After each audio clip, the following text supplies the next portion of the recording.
Good morning students, स्वागत है आप सभी का। और स्टूडेंट्स, आज इस स्पेशल लेक्चर में हम बात करेंगे जो हमारी एग्रीकल्चर है उसके 6वें अध्याय के बारे में। जैसा कि मैं आपको बता दूं, आपका जो 6वां अध्याय है उससे हमें 4 नंबर के प्रश्न पूछे जाएंगे। 4 नंबर के यानी बड़े बड़े प्रश्न उस चैप्टर से आएंगे। और हमें तकलीफ भी यही है कि 31 फसलें हैं और 31 फसलों के प्रश्न कैसे हम याद करें, कैसे हम उनका आंसर देंगे। तो आज इस वीडियो में हम उसी सटीक पॉइंट के बारे में चर्चा करेंगे और हम कुछ एग्जाम्पलों के द्वारा इस पूरे चैप्टर के प्रश्न सॉल्व करने का प्रयास करेंगे। हम केवल यहाँ 3 तरह के प्रश्न डिस्कस करेंगे और 3 तरह के प्रश्न वो हैं जो आपको एग्जाम में पूछे जा सकते हैं। अगर आप इन तीनों तरह के तरीके जो हमारे हैं प्रश्न के उनको समझ लेते हो तो ये मान के चलना आपके जो 4 नंबर का प्रश्न है वो 100% सही जाएगा। उसके बारे में हम अभी चर्चा करने वाले हैं कि कैसे हम इसको सही करेंगे। एक चीज तो आपको पता ही है कि जो इस चैप्टर से हमें प्रश्न पूछा जाएगा वो इस तरीके से आएगा, क्योंकि आज तक का रिकॉर्ड है हमेशा प्रश्न इसी तरह से पूछा गया है। जैसे मैं पहले प्रश्न को थोड़ा सा दिखा दूं आपको। गेहूं की खेती का वर्णन निम्न बिंदुओं के आधार पर कीजिए। इस तरीके का तुम्हें प्रश्न पूछा जाएगा। फिर उसमें तुम्हें क्या मिलेंगे, 4 ऑप्शन मिलेंगे। जैसे मृदा एवं मृदा तैयार करना, उन्नत किस्म, खाद एवं उर्वरक और उपज। इनमें एक जो पॉइंट है वो कॉमन होगा, चाहे प्रश्न किसी भी तरीके से पूछ ले, लेकिन उन्नत किस्म आपसे 101% पूछी जाएगी। ठीक है, अब हम इस प्रश्न का आंसर कैसे देंगे। अगर मान लो ये गेहूं की जगह सरसों आ जाता, अगर मान लो ये गेहूं की जगह कपास आ जाता, अगर मान के चलो ये गेहूं की जगह धान आ जाता, कुछ भी आ सकता था। हम प्रश्नों का उत्तर किस तरह से देते वो हम इस वीडियो में जानेंगे। चाहे हमें गेहूं की फसल पूछ ले, चाहे धान की पूछ ले, कोई सी भी हमें पूछ ले, हमारा जो तरीका रहेगा वो बिल्कुल नीट और क्लियर रहेगा। कैसे रहेगा, जैसे सबसे पहला जो पॉइंट हमारा है वो क्या है, मृदा एवं मृदा तैयार करना। मृदा एवं मृदा तैयार करना, तो कुछ शब्द मैंने आपको लिमिटेड बताए थे जो सारी ही फसलों में आपको लिखने थे। क्या लिखने थे सारी फसलों में आपको, जैसे मान लो मुझे यहाँ गेहूं की फसल पूछी गई है तो मैं क्या लिखूंगा, मैं इस तरह से लिखूंगा, थोड़ा सा गौर करना। मैं लिखूंगा गेहूं की फसल की उचित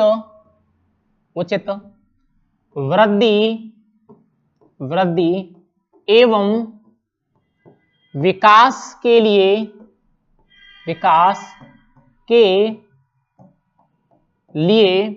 अच्छे जल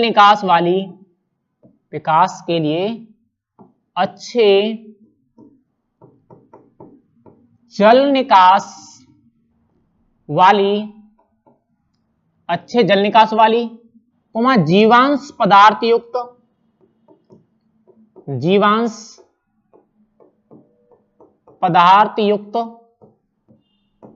युक्त समतल बलुई दुमट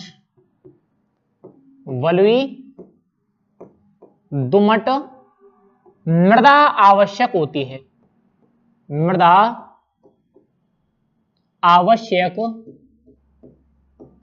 होती है। सबसे पहली लाइन हमारी ये रहेगी, होती है। ठीक है, उसके बाद हम क्या लिखेंगे, उसके बाद लिखेंगे इसके लिए मृदा का पीएच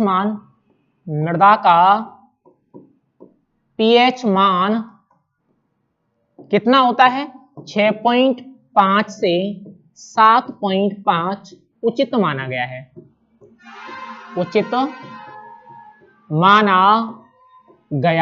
अब मैं यहां आपको एक विशेष चीज समझाने का प्रयास कर रहा हूं, वो समझने का प्रयास आप लोग करना। अब मान लो मुझे यहां किसकी पूछी गई है, गेहूं की, तो मैंने लिख दिया गेहूं की फसल की उचित वृद्धि एवं विकास के लिए अच्छे जल निकास वाली जीवांश पदार्थ युक्त समतल एवं बलुई दोमट मृदा आवश्यक होती है। मृदा का पीएच मान 6.5 से 7.5 होना चाहिए। चलो आप लोग कहोगे कि सर ये गेहूं का तो हम इस तरह से लिख देंगे, लेकिन मान लो हमें गेहूं की जगह धान पूछा जाता, कपास पूछा जाता, मूंगफली पूछी जाती, फिर हम कैसे लिखते। तो मैं आपको बता दूं, आपको केवल जो मैंने व्हाइट लिखा है, जहां जहां मैंने व्हाइट लिखा है वो चेंज करना है, बाकी आपको कुछ भी चेंज नहीं करना। जहां जहां मैंने व्हाइट लिखा है वो आपको चेंज करना है। जैसे मान लो मैं धान की बात करूं, गौर करना, अगर मैं धान की बात करूं, मुझे धान की मृदा पूछी गई तो मैं क्या लिखूंगा, गेहूं की जगह धान कर दूंगा। धान की फसल की उचित वृद्धि एवं विकास के लिए अच्छे जल निकास वाली जीवांश पदार्थ युक्त समतल एवं, अब यहाँ व्हाइट है तो इसको चेंज करेंगे, कैसी मृदा चाहिए धान के लिए, जाएंगे चिकनी मटियार, तो यहाँ धान में क्या लिखते हैं, चिकनी मटियार मृदा आवश्यक होती है।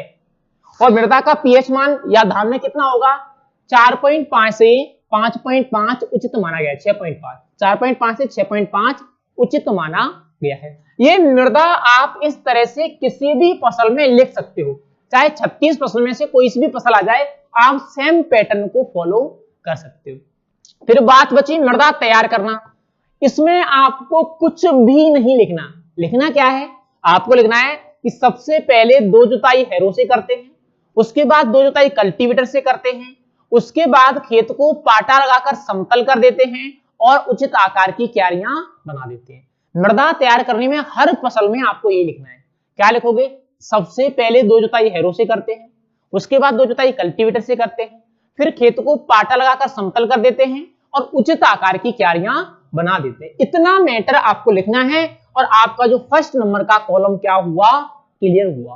किसी भी फसल में आपको पूछा जाए, क्लियर, ठीक है। अब दूसरे पॉइंट पर चलें। दूसरा पॉइंट है उन्नत किस्म, तो ये मैं आपको थोड़ा सा बता दूं, ये आपको रटना पड़ेगा, रटने में भी कोई हर्ज नहीं है। हर फसल की कम से कम 4 उन्नत किस्म आप याद कर लो। और विशेषकर अगर इंपोर्टेंट में बात करूं, अगर आप चक्कर में नहीं पढ़ना चाह रहे, आपके पास टाइम नहीं है, तो जो हमारे खाद्यान्न फसल हैं, खाद्यान्न फसल कौन सी है, जैसे बात करूं धान, जैसे बात करूं गेहूं, जैसे बात करूं जौ, जैसे बात करूं मक्का, जैसे बात करूं गेहूं जौ मक्का बाजरा और ज्वार, बाजरा और ज्वार, कुछ मत करो आप इन 6 फसलों की 4 उन्नत किस्म याद कर लो बस केवल। क्योंकि आपके 2 प्रश्न आएंगे, एक अथवा में आएगा और एक सामान्य होगा, तो उनमें से 100% श्योर है कि एक खाद्यान्न फसल आपको पूछी जाएगी। तो आप लोग क्या करो, जो आपकी 6 फसलें हैं ये वाली, इनकी उन्नत किस्में केवल याद कर लो, 4 उन्नत किस्में, और आपका पूरा किताब का जो पूरी 36 फसलें हैं उनका मैटर क्लियर हो गया। क्योंकि इनमें से 100% एक फसल आपसे पूछी जाएगी। अब जैसे हमने यहाँ प्रश्न गेहूं का लिखा है, तो हम गेहूं की कैसे लिखेंगे, अब गेहूं की कोई सी भी आप 4 या 5 उन्नत किस्म याद कर सकते हो। जैसे मान लो मैं कुछ आपको सरल बता दूं, सरल कौन कौन सी है गेहूं की। एक तो आपने पढ़ी होगी सोनारो 64, सोनारो 64 आपने पढ़ी होगी। एक आपने सोनालिका पढ़ी होगी, ये ऐसी किस्में हैं जो आपने पढ़ी हैं, सोनालिका है, ये एक दूसरे से मिलती जुलती भी है। एक में आपको बता दूं कल्याण सोना है, क्या है, कल्याण सोना है, कल्याण सोना। एक में बता दूं आपको लोकवन है, लोकवन जो कि हमारे यहाँ प्रचलित है, लोकवन। एक में बता दूं आपको छोटी लारमा है, छोटी लारमा। ये ऐसी किस्में हैं जिनको आपको याद करने में कोई भी परेशानी नहीं होगी, बिल्कुल सरल किस्में हैं। तो इस तरीके से आप किसी भी जो हमारी 6 फसलें मैंने बताई उनकी 5 या 4 उन्नत किस्म याद कर सकते हो, क्योंकि ये इंपोर्टेंट पॉइंट है। हर बार कोई सा भी किसी भी तरीके से घुमा के वो प्रश्न पूछ ले, आपसे ये वाला पॉइंट 101% पूछा जाएगा, उन्नत किस्म। 2 पॉइंट क्लियर हुए अपने। तीसरे अगर मैं पॉइंट की बात करूं, तीसरे पॉइंट को ज्यादातर बच्चे याद नहीं कर पाते, ये टिपिकल पॉइंट पड़ता है बच्चों को। कौन सा पॉइंट है आप लोगों को दिखाई भी दे रहा होगा। अगर मैं पॉइंट की बात करूं तो ये है हमारा खाद एवं उर्वरक। अब इसके लिए आपको क्या करना है, तो मैं आपको बिल्कुल सरल तरीका बता दूं। वीडियो की डिस्क्रिप्शन में जाओगे तो वहां हमारी फसलोत्पादन वाली क्लास है। अगर मैं यहां समझाऊंगा तो काफी टाइम लगेगा, क्वेश्चन नहीं हो पाएंगे। उस फसलोत्पादन वाली क्लास में आप जाकर के खाद एवं उर्वरक वाला पॉइंट गहराई से पढ़ो, थोड़ा सा एक कंसंट्रेट होकर पढ़ना। तो मेरे ख्याल से अगर आप एक बार उस क्लास में उस ट्रिक को देख लेते हो, तो उस ट्रिक को देखने के बाद आप पूरी जितनी भी 32 फसल हैं, 32 फसलों का खाद और उर्वरक उंगलियों पर रट सकते हो। याद नहीं कर सकते, उंगलियों पर रट जाएगा आपको 32 फसलों का। तो केवल आपको वो वाली वीडियो इसके लिए देखनी है। अब बात रही हमारी उपज की, ऐसा ही आपको उपज में करना है। उपज और बीज दर 2 पॉइंट आपको और याद करने हैं। सभी की कब तक याद करोगे, तो आप किस किस की याद कर लो, जो मैंने 6 फसलें बताई केवल इन्हीं की आप याद कर लो। जैसे मैं यहाँ गेहूं की पढ़ रहा हूं, तो गेहूं की उपज क्या होगी, गेहूं की जर्नली जो उपज होती है वो 50 से 60 क्विंटल प्रति हेक्टेयर होती है। कितनी होती है, 50 से 60 क्विंटल प्रति हेक्टेयर होती है। इतनी ही किसकी होती है, धान की होती है। धान की भी कितनी होती है, 50 से 60 क्विंटल प्रति हेक्टेयर। अगर मैं बात करूं जौ की क्या हो जाएगी, जौ की थोड़ी सी इससे कम हो जाएगी, 40 से 50 क्विंटल प्रति हेक्टेयर हो जाएगी। जौ की कितनी होगी, 40 से 50 क्विंटल प्रति हेक्टेयर। मक्का की कितनी होगी, मक्का बाजरा ज्वार तीनों की लगभग सेम होती है, 20 से लेकर के 30 क्विंटल, 20 से लेकर 30 उनकी, और इन तीनों की मैंने आपको बता दी। ये 6 की आप याद करो ज्यादातर, बाकी किसी पर आपको ध्यान नहीं देना है। इस तरीके से पहले पैटर्न का अपना प्रश्न क्लियर हुआ। एक पैटर्न इस तरीके का आएगा। अब हम दूसरा देखते हैं कि दूसरा पैटर्न किस तरीके का आ सकता है। चलिए थोड़ा सा आगे चलते हैं। ध्यान रखना ये सारी चीजें बारीकी से काफी इंपोर्टेंट है, अगर हम इनको बारीकी से देखते हैं। और 4 नंबर का हमारा प्रश्न आएगा, तो सबसे बड़ी बात है हम 4 नंबर कैसे प्राप्त करेंगे, तो वो आपको यहां पर एफर्ट लगाने हैं।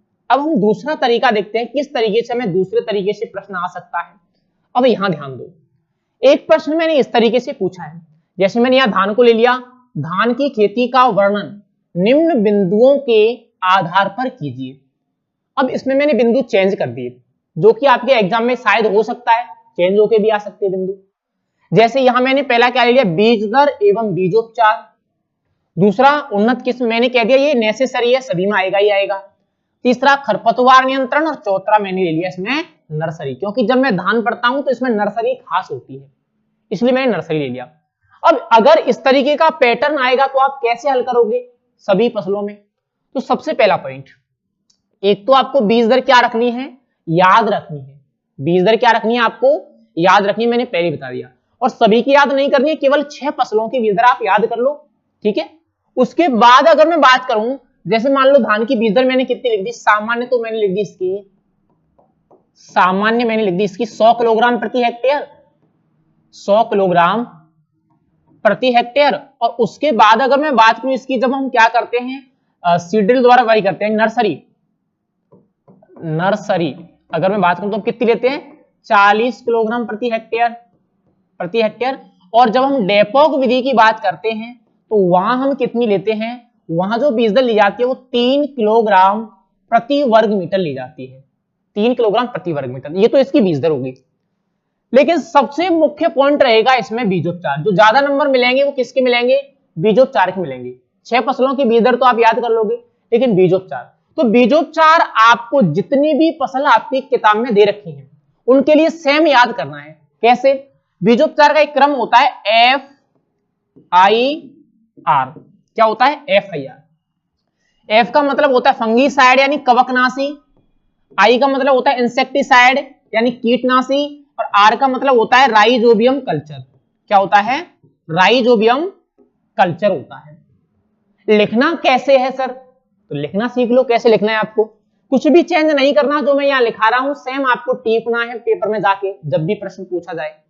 आप क्या लिखोगे, आप लिखोगे फसल को, सेम लिखना है, कोई सी भी फसल आपसे पूछी जाए, फसल को रोग कोमा कीटों के प्रकोप से बचाने के लिए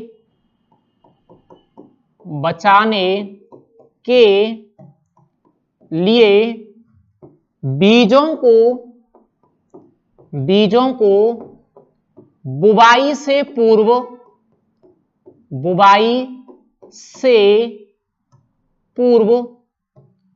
अब यहां कौन कौन सी लिखी है हमने, बुवाई से पूर्व कवकनाशी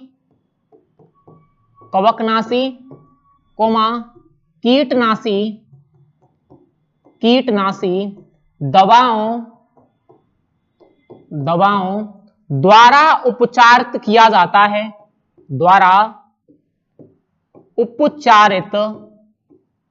किया जाता है, किया जाता है। अब आप कहोगे कि सर आपने राइजोबियम तो लिखा ही नहीं, तो ध्यान रखना राइजोबियम द्वारा हम केवल दलहनी और तिलहनी फसलों के बीजों को उपचार करते हैं। तो जब अगर फसल दलहनी और तिलहनी आ जाए तो इसके बाद में आपको राइजोबियम भी जोड़ना है, ध्यान रखना। तो यहां तक हमने लिख दिया।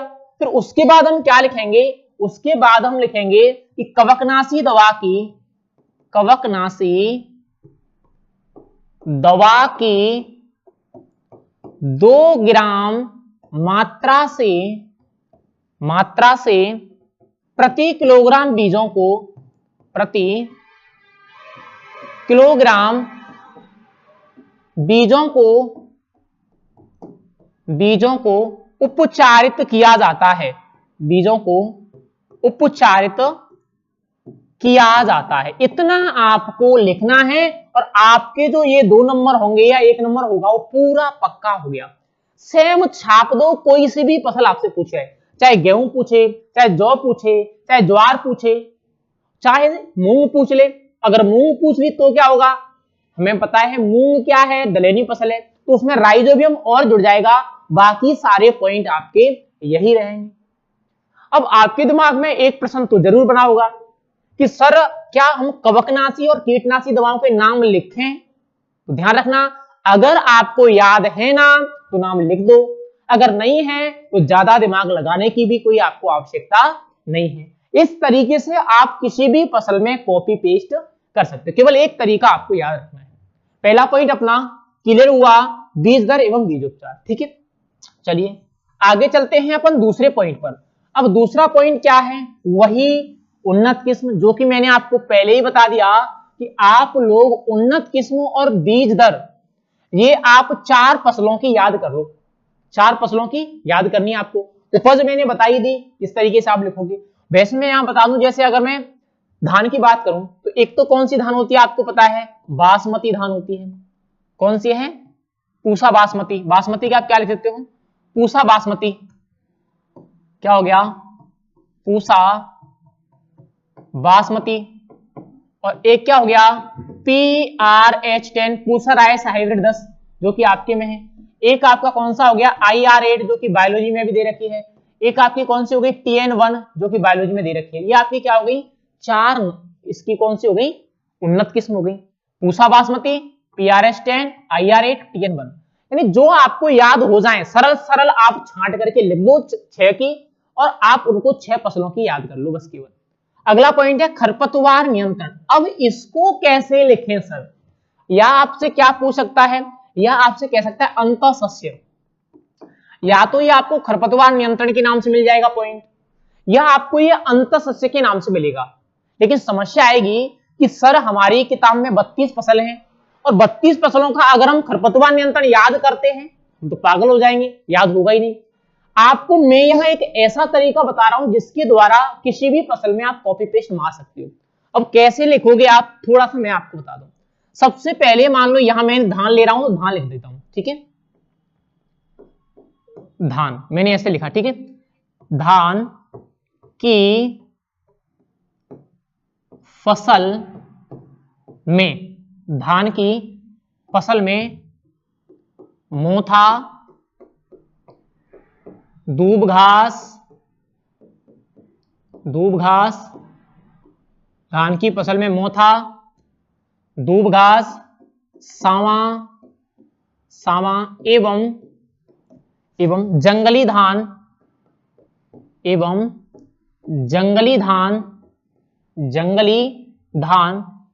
खरपतवारों का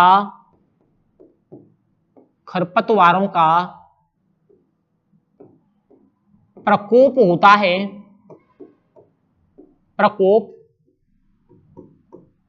होता है, जंगली धान खरपतवारों का प्रकोप होता है। इनके नियंत्रण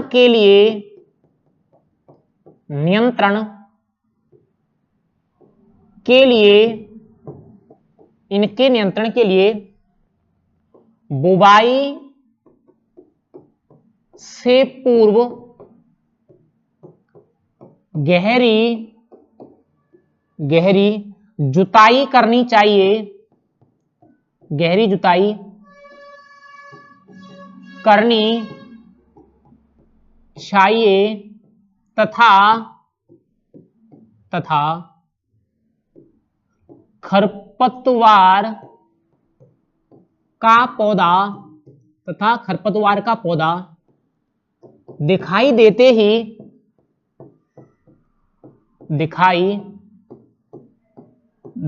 ही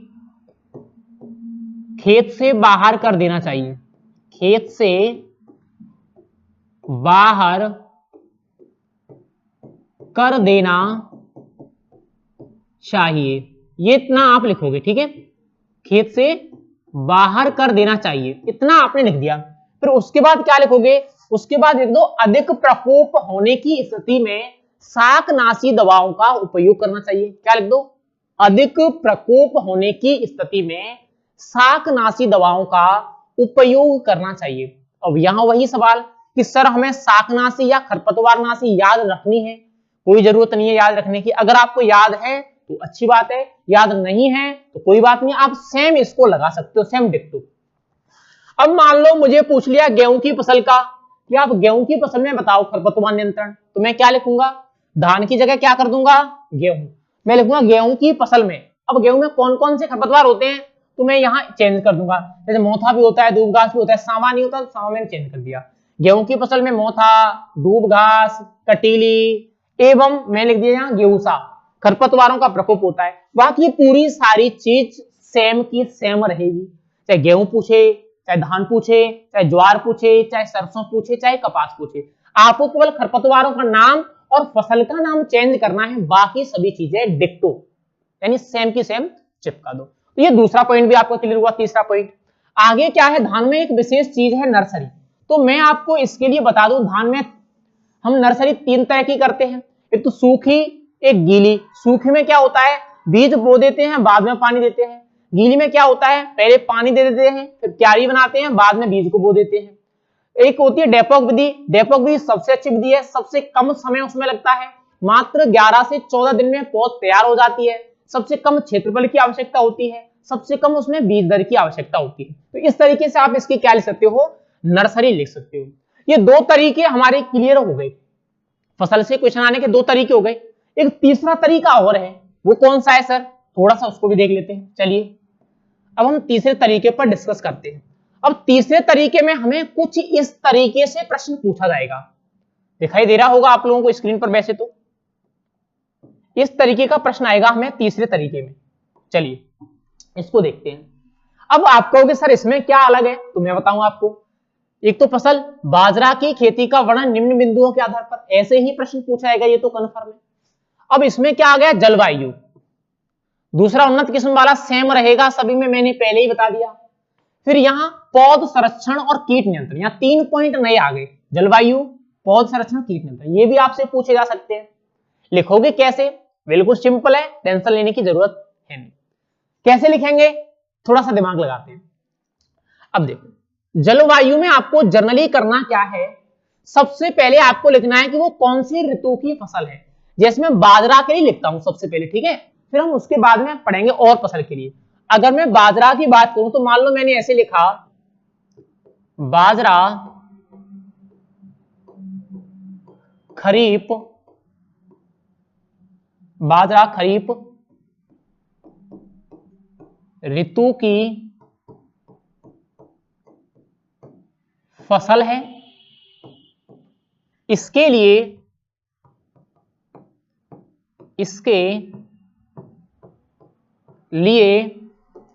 अब खरीफ है तो कैसी जलवायु होगी, गर्म व शुष्क जलवायु, गर्म व शुष्क जलवायु उचित मानी गई है, उचित मानी गई है, उचित मानी गई है, मानी गई है। आगे लिख दो, इसकी उचित वृद्धि के लिए, इसकी उचित वृद्धि के लिए वृद्धि के लिए अब यहां टेम्परेचर लिख दो, 31 से 38 डिग्री सेल्सियस तापमान उचित रहता है, उचित रहता है। ये आपका पॉइंट हो गया जलवायु वाला क्लियर। क्या हो गया? क्लियर हो गया। आप इसमें एक और लिख सकते हो, अधिक वर्षा। जैसे आप लिख लो अधिक वर्षा इसके लिए हानिकारक होती है। अधिक वर्षा इसके लिए क्या होगी? हानिकारक होती है। और कोई सी भी फसल हो, सभी फसलों के लिए अधिक वर्षा क्या होती है? हानिकारक ही होती है। अब देखो यहां से आगे खेल शुरू होगा। ये तो मान लो आपने बाजरा के लिए सेम डिक्टो चिपका दिया ऐसे, लेकिन अगर मैं ये कहूं कि मुझे गेहूं का लिखना है भाई, अगर मुझे गेहूं की जलवायु पूछी गई बाजरा की जगह, तो फिर मैं कैसे लिखूंगा? तो ध्यान रखना, गेहूं में यहां क्या हो जाएगा? गेहूं खरीफ की जगह क्या हो जाएगा? रबी। गेहूं रबी की फसल है, रबी ऋतु की फसल है। इसके लिए अब रबी की फसलों के लिए देखो दो पॉइंट होते हैं, एक तो रबी और एक खरीफ। बस ये आप याद रख लो, बाकी सारी चीजें आपकी क्लियर है। जो रबी की फसलें होती हैं वो कैसी जलवायु वाली होती है? ठंडी जलवायु।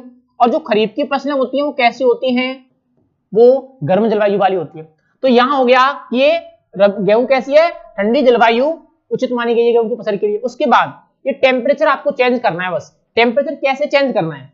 जो रबी की फसलें होती हैं उनके लिए अधिकतम टेम्परेचर 25 से 30 डिग्री सेल्सियस, और जो खरीफ की फसलें हैं उनके लिए 31 से 38 डिग्री सेल्सियस। बस ये आपको चेंज करना है, बाकी आप कुछ भी चेंज मत करो।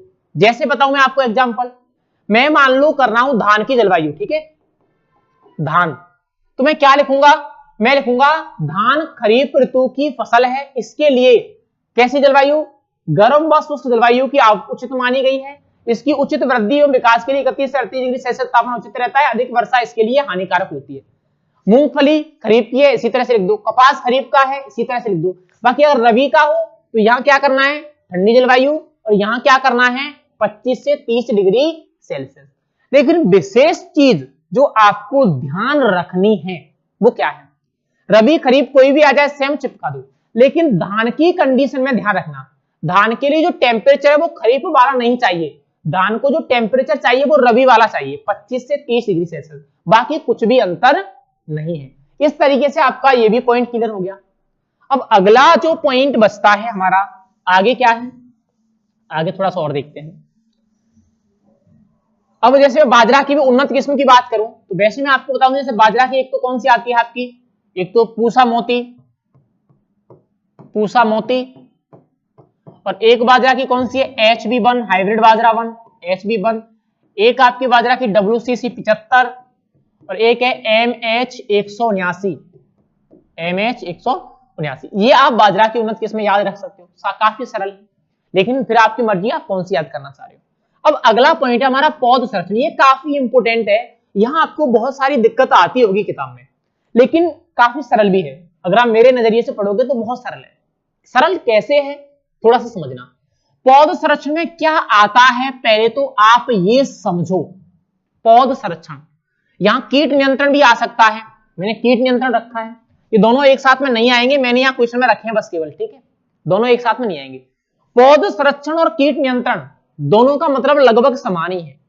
अगर आपसे पौध संरक्षण के बारे में पूछा जाए तो आपको रोग और कीट दोनों का नियंत्रण बताना है, रोग और कीट दोनों का नियंत्रण बताना है। लेकिन अगर केवल कीट नियंत्रण पूछा जाए तब आपको केवल कीटों का नियंत्रण बताना है। ऐसे अगर अलग से आपको केवल रोग नियंत्रण पूछा जाए तो रोग का नियंत्रण बताना है। बताओगे कैसे? सबसे बड़ी बात तो यहां है, अब समझ लो। जैसे मान लो मुझे पूछा है बाजरा की फसल में, तो सबसे पहला में जो मेरी लाइन रहेगी वो रहेगी कि इस बाजरा की फसल में कौन कौन से रोग होते हैं। अब कौन कौन से रोग होंगे बाजरा में? जैसे सबसे प्रमुख अगर मैं बात करूं तो अरगट होता है इसमें, दूसरा इसमें कौन सा होता है? हरित बाली होता है, अरगट है, दूसरा इसमें हरित बाली है, दो मुझे याद है। तो मैं क्या लिखूंगा, सबसे पहली लाइन कि बाजरा की फसल में अर्गट एवं हरित बाली रोगों का प्रकोप होता है। चलो पहली लाइन लिख दी। फिर मुझे पूछा क्या गया है, संरक्षण का मतलब होता है नियंत्रण। रोगों के बारे में आपको कुछ नहीं लिखना, केवल इनका नियंत्रण लिखना होता है। अब नियंत्रण में इनका कैसे करते हैं, तो किसी भी फसल में अगर आपसे नियंत्रण पूछा जाए तो आप उसके कारक पर जाओ। दोनों किसके द्वारा होते हैं, कवक के द्वारा होते हैं। तो कवक के द्वारा होंगे तो पहला पॉइंट यही लिखो कि फसल कोई बीज है, बीजों को बुवाई से पूर्व हम किसके द्वारा उपचार करते हैं, कवकनाशी के द्वारा उपचार करते हैं। सबसे पहली लाइन। अगर कोई जीवाणु जनित रोग है तो उसमें लिख दो कि बीजों को बुवाई से पूर्व जीवाणुनाशी के द्वारा उपचार करते हैं। अब तीसरी लाइन क्या रखोगे, तीसरी लाइन लिख दो आप कि जब रोग का अधिक प्रकोप होगा तो हम क्या करते हैं, कवकनाशी दवा का स्प्रे करते हैं। जब रोगों का अधिक प्रकोप हो जाएगा तो क्या करेंगे, कवकनाशी दवा का छिड़काव करते हैं। अब यहां आपको 2 या 3 कवकनाशी दवा याद रखनी होंगी। अब यहां जैसे अगर मैं बीजोपचार में बात करूं तो बीजोपचार में सबसे मोस्ट आप याद रख लो थायरम। बीजोपचार में तो आप क्या याद रखो, थायरम, कैप्टन और एग्रोसन जीएन, एग्रोसन जीएन, ये तो आप याद रख लो बीजोपचार में। इनका तो इनसे तो क्या किया जाता है, बीजोपचार किया जाता है। और स्प्रे के लिए आप कवकनाशी याद रख लो, मैनकोजेब और बोविस्टीन। मैनकोजेब है, मैनकोजेब है, बोविस्टीन है, वाविस्टीन और कार्बेंडाजिम। और कौन सी, कार्बेंडाजिम। ये 3 आप इसमें याद रख लो। तो आप क्या लिखोगे, तीसरी लाइन, तीसरी लाइन लिख दोगे अधिक प्रकोप होने की स्थिति में खड़ी फसल में मैनकोजेब, बोविस्टीन अथवा कार्बेंडाजिम का क्या करते हैं, स्प्रे करते हैं। ये आपका रोग नियंत्रण खत्म हो गया। कीट नियंत्रण भी ऐसे ही लिखोगे आप। सबसे पहले क्या लिखोगे, कीट का नाम कि कौन कौन से कीट का प्रकोप होता है। अगर मैं खाद्यान्न फसलों की बात करूं सभी में क्या लगता है, तना छेदक लगता है। तना छेदक है, तना मक्खी है, घरेलू मक्खी है, तना छेदक, तना मक्खी, घरेलू मक्खी, माहू, ये सारे कीट इन खाद्यान्न फसलों में लगते हैं। तो पहले तो आप 2-3 फसलों का नाम लिख दो कि कीट कौन कौन से लगते हैं। टिड्डा भी लगता है इसमें, आपको बायोलॉजी पढ़ी होगी, पता है कौन कौन से कीट लगते हैं। तो कीटों का नाम। फिर दूसरी बात तो वही हम लिखेंगे कि जैसे ही कीट दिखाई देगा उसको क्या कर देंगे, खेत से बाहर, खेत से बाहर। दूसरी लाइन क्या लिखोगे, पहली लाइन तो आपने लिख दी बाजरा की फसल में तनाछेदक, माहू, टिड्डा कीटों का प्रकोप होता है। दूसरी लाइन कि खेत में कीट दिखाई देते ही कीटों को खेत से बाहर कर देते हैं। तीसरी लाइन क्या लिखोगे, नियंत्रण। आपको बेहतर पता होगा नियंत्रण, क्योंकि बायोलॉजी में आपने पढ़ा है। नियंत्रण में क्या लिखोगे, नियंत्रण में लिख दो कि कीटों के नियंत्रण के लिए कीटनाशी दवा। जैसे अब कीटनाशी दवाओं के नाम लिख लो, 2-4 याद रख लो। थायोमेथाक्सोम है, एमिडाक्लोप्रिड है, एसिटामिप्रिड है। आप 2-3 कीटनाशी दवाओं के याद नाम रखो और लिख दो कि इनका स्प्रे करते हैं। बस जब आप इतना लिखोगे तो आपका ये पॉइंट क्या हो जाएगा, क्लियर हो जाएगा। और ऐसा नहीं है कि ये बाजरा में ही हो, सभी फसलों में आपको इसी तरह से लिखना है। गेहूं की पूछ ले तो गेहूं में कौन कौन से रोग होते हैं बता दो आप। गेहूं में सफेद रोली होती है, सफेद रोली नहीं, गेहूं में रोली रोग का प्रकोप होता है। गेहूं में आपका करनाल मंडल लगता है, सेहू रोग लगता है, तो नाम लिख दिया रोग का। फिर वही कवक के द्वारा होते हैं तो कवकनाशी द्वारा बीजोपचार करते हैं और फिर कवकनाशी का स्प्रे करते हैं। कीट सेम लगते हैं गेहूं में, बाजरे में जो लगते हैं वही ज्यादातर वही कीट है, तो वही आप इस तरह से लिख दोगे। किसी भी फसल में आप इसी तरीके से लिख सकते हो। ये हमारे 3 तरीके थे अब तक जो मैंने आपको बताए।